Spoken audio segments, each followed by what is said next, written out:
bagaimana BNPB yang ternyata melaporkan ada sebanyak 1.979 jiwa mengungsi di 11 titik lokasi pengungsian pasca luncuran awan panas guguran atau APG dan terkait peningkatan aktivitas vulkanik Gunung Semeru pada Minggu 4 Desember 2022. Ya, untuk mengetahui bagaimana perkembangan penanganan para warga yang mengungsi di daerah Gunung Semeru sudah terhubung langsung bersama kami PLT Kapus Datin dan Komunikasi Kebencanaan BNPB Abdul Muharis. Selamat pagi Pak Abdul, sudah berhubung bersama kami. Selamat pagi Pak Abdul. Selamat pagi Mbak Valen, Mas Martin. Iya, Pak Abdul, bisa kami konfirmasi apakah ada perubahan jumlah pengungsi dan titik lokasi pengungsian di desa sekitar Gunung Semeru, Pak Abdul? Ya, terima kasih Mas Marvin. Jadi dari laporan yang kami terima per tadi malam pukul 23.43, jadi kita BNPB terus berkoordinasi komunikasi radio kita 24 jam dengan pemerintah daerah Kabupaten Lumajang. Seperti tadi yang kita lihat di visual, personil TNI Polri, BPBD, dan segenap perangkat desa kecamatan itu terus mengupayakan mengevakuasi dulu warga masyarakat yang berada di sepanjang das Curah Kobokan yang merupakan alur dari APG dan juga alur dari lahar dingin. Kalau ini yang kita waspadai sebenarnya karena setelah hujan biasanya terjadi lahar dingin. Ini total pengungsi dari 1979 yang kami laporkan pada pukul 8 malam tadi bertambah menjadi 2.489 jiwa. Jadi 2.489 jiwa tetap di 11 titik, Mas Marvin, Mbak Valen. Dan untuk sementara laporan komunikasi kami juga dengan Bupati, ketersediaan logistik cukup. Dan perlu kami sampaikan juga, awan panas guguran ini sebenarnya aktivitasnya sempat berhenti pada pukul 14 siang kemarin, kemudian tercatat lagi di alat pencatat gempa PVMBG itu pukul 21.36, kemudian berhenti pada pukul 22.07. Nah, tadi pagi kami sudah dikirimkan laporan visual kondisi Gunung Semeru, alhamdulillah sangat bersih, cerah dan tidak ada aktivitas awan panas guguran. Kita harapkan memang kami berkoordinasi terus dengan BPBD supaya masyarakat yang khususnya berada di zona merah kita pastikan dulu kondisi aktivitas vulkanik Semeru. Kalau memang dari PVMBG yang paling berwenang ini menyatakan kondisi sementara aman, baru kita mungkin memperbolehkan masyarakat untuk beraktivitas kembali seperti semula. Pak Abdul, Valen, Pak Abdul, jadi ada banyak aktivitas, ada APG di beberapa waktu tertentu, kemudian sudah berhenti juga. Nah, untuk di zona merah ini sendiri, karena sekarang tidak boleh ada aktivitas warga di sana, apakah BNPB sudah memastikan benar-benar tidak ada lagi warga yang beraktivitas di sana saat ini?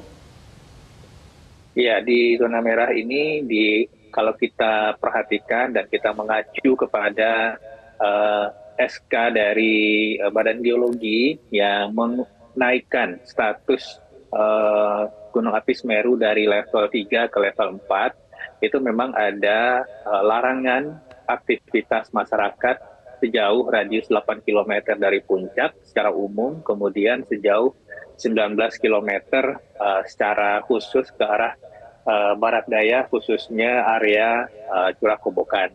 Nah, ini tadi dipastikan oleh personel TNI Polri di lapangan, karena daerah merah sebenarnya yang merupakan kawasan terdampak dari kejadian APG tahun lalu, 4 Desember 2021, itu sebenarnya sudah direlokasi. Yang kita khawatirkan sebenarnya adalah aktivitas-aktivitas ekonomi seperti penambangan pasir dan lain-lain. Ini yang kita pastikan supaya bersesuaian dengan kenaikan level dari Gunung Semeru, kita harus memastikan bahwa alur-alur dari APG dan alur-alur dari lahar dingin, lahar panas ini benar-benar steril dari aktivitas masyarakat. Mbak Valen. Oke, Pak Abdul, bisa kami konfirmasi adanya potensi hujan yang bisa melanda di beberapa wilayah. Apakah sudah ada langkah skenario untuk evakuasi ataupun juga langkah lain dari BNPB?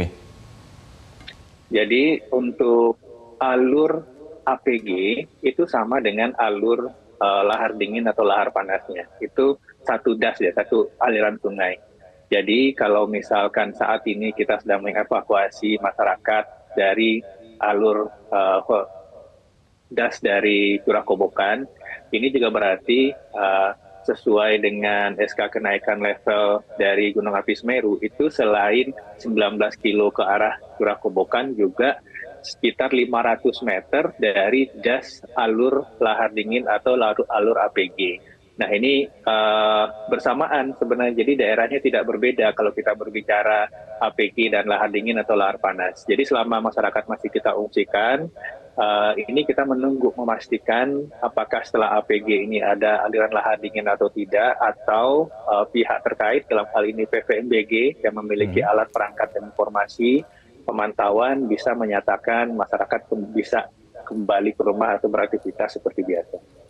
Oke, Pak Abdul, kami masih akan terus mengelaborasi terkait dengan bagaimana skenario tentunya untuk proses fokus bagi para korban terdampak dan juga lainnya. Tapi harap ditahan dulu, Pak Abdul, kita akan lanjutkan perbincangannya usai jeda. Pemirsa tetap bersama kami di Selamat Pagi Indonesia. Pemirsa, terima kasih Anda masih bersama kami di Selamat Pagi Indonesia. Marvin, kita akan lanjutkan ya. Kita akan tanya lagi lebih lanjut terkait bagaimana kondisi terkini penanganannya seperti apa di Lumajang. Karena kami masih tersambung dengan PLT Kapus Datin dan Komunikasi Kebencanaan BNPB, ada Abdul Muhari. Pak Abdul, terkait dengan bagaimana penanganan lebih lanjut di sana, apalagi di posko pengungsian, ini apakah sudah dikerahkan mungkin tenaga medis, tenaga kesehatan, dokter, relawan ke sana, Pak? Baik, mungkin untuk yang mendesak sedang kita siapkan, itu Dinas Sosial dan PMI sedang merencanakan untuk pendirian dapur umum di 4 kecamatan, Mbak Valen. Jadi apapun nanti keputusannya, apakah perlu warga di 4 kecamatan ini bertahan dulu di tempat pengungsian, atau apakah nanti kondisinya sudah memungkinkan untuk beraktivitas kembali, ini yang dapur umum ini kita dirikan. Kemudian kemarin itu juga untuk tanggap darurat sementara, kita sudah membagikan lebih dari BPBD, sudah membagikan lebih dari 1.000 masker kain, 1.000 masker medis, dan 4.000 masker untuk anak-anak. Ini juga untuk mencegah kalau nanti aktivitas APG muncul lagi, kita harapkan tidak tentu saja. Dan terkait dengan relawan, kami posisi saat ini masih di Cianjur, tanggap darurat Cianjur. Kita punya sekitar 5.300-an relawan yang kemarin setelah mendengar ada aktivitas Semeru dan kemudian mengakibatkan ada sekitar 2.000-an pengungsi. Beberapa dari mereka sudah mulai packing dan geser ke Lumajang. Jadi respon semua komponen masyarakat ini untuk mendukung warga terdampak itu sangat luar biasa dan sangat cepat, Mbak Valen, Mas Martin. Oke, Pak Abdul, kami konfirmasi terkait dengan salah satu skenario yang ditakutkan oleh warga adalah adanya banjir lahar atau potensi banjir lahar yang terjadi. Nah, wilayah mana saja yang terpetakan oleh BNPB kiranya ini menjadi lokasi yang patut untuk menjadi concern utama? Ya, untuk daerah yang kita khawatirkan terdampak lahar dingin, ini sebenarnya masih satu aliran dengan masih satu daerah aliran sungai dengan daerah merah ke APG. Nah, sebenarnya pemetaan daerah merah ini sudah terinformasi ke masyarakat di sepanjang Curah Kobokan. Dulu ada Kampung Renteng di situ yang sudah kita relokasi ke Oro-Oro Ombo, dan sekarang sudah aman di sana meski belum semuanya pindah dari 1.900-an rumah yang sudah selesai dibangun lengkap dengan segala prasarana fasosnya. Saat ini sudah terisi sekitar 1.100 sekian. Sisanya yang 800 ini dalam proses pindah. Artinya yang dulunya Kampung Renteng sangat terdampak tahun lalu, kita sudah bisa pastikan itu aman karena sudah tidak ada lagi pemukiman yang diperbolehkan di sana. Jadi secara umum yang daerah-daerah yang mungkin berpotensi terdampak lahar dingin ini sebenarnya sudah secure, sebenarnya sudah steril dari aktivitas menerus masyarakat. Tetapi kalau dia melimpas, nah ini yang masih dikhawatirkan sehingga tadi kita lihat personel TNI Polri masih mengevakuasi masyarakat yang sebenarnya sudah berjarak 300, 500 sampai mungkin 700 meter dari daerah aliran sungai di sepanjang Curah Kobokan, Mas Marvin. Baik, Pak Abdul, dari yang sudah terjadi kemarin, ini apakah ada yang mungkin fasilitas publik, akses jalan yang benar-benar terputus sampai mengganggu aktivitas dan kebutuhan masyarakat di sana, Pak? Sejauh ini kami tidak mendapatkan laporan adanya fasilitas publik yang terganggu. Memang kita kemarin melihat awan panas guguran itu melewati jembatan Geladak Perak yang saat ini masih dibangun. Tetapi sampai saat ini selain dari kawasan sepanjang aliran sungai di Curah Kobokan, kami tidak menerima laporan ada fasilitas publik atau fasilitas transportasi yang terdampak oleh APG kemarin sore, Mbak Valen. Oke, Pak Abdul, kami konfirmasi untuk pendataan juga kepada kami. Di mana saja lokasi titik pengungsian? Baik, saya sampaikan. Jadi untuk sementara memang 11 titik utama itu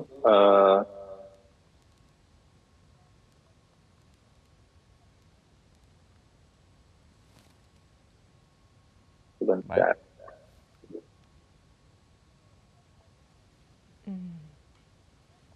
Baik, Di 11 titik utama. paling banyak itu di kantor kecamatan Candipuro 600 jiwa, kemudian Balai Desa Pasirian, Pos Gunung Tawur, Balai Desa Penanggal, Balai Desa Sumber Urip, ada di beberapa sekolah, SMPN 2 Pronojiwo, SDN 2 Sumber Urip, Balai Desa Oro-Oro Ombo, dan SDN 4 Tupiturang. Rata-rata di tiap titik yang tadi saya sampaikan itu jumlah pengungsi dari 150 sampai 300 orang. Yang paling banyak itu di kantor kecamatan Candipuro, lebih kurang 600 jiwa. Per pagi ini sebenarnya hasil dari jemput bola yang dilakukan oleh personil TNI Polri, BPBD, tim gabungan yang mengevakuasi masyarakat, itu ada tambahan beberapa titik kecil-kecil lagi yang sementara nanti pagi ini kalau memang mereka diharuskan untuk tinggal di daerah pengungsian dulu, nanti digabung ke 11 titik tadi. Tetapi tadi malam ada beberapa tambahan titik yang berisikan 30 sampai 50 orang, seperti Masjid Ar-Rahman, kemudian Masjid Tumpeng, Balai Desa Pulo, dan lain-lain. Nah, nanti ini akan digabung ke 11 titik supaya manajemen logistik dan manajemen bantuannya bisa lebih efektif dan efisien, Mas Marvin, Mbak Valen. Baik, Pak Abdul Muhari, terima kasih banyak untuk konfirmasinya. Sudah kami catat untuk titik-titik pengungsian yang sudah kami dapatkan. Terima kasih. Terima kasih, Pak Abdul.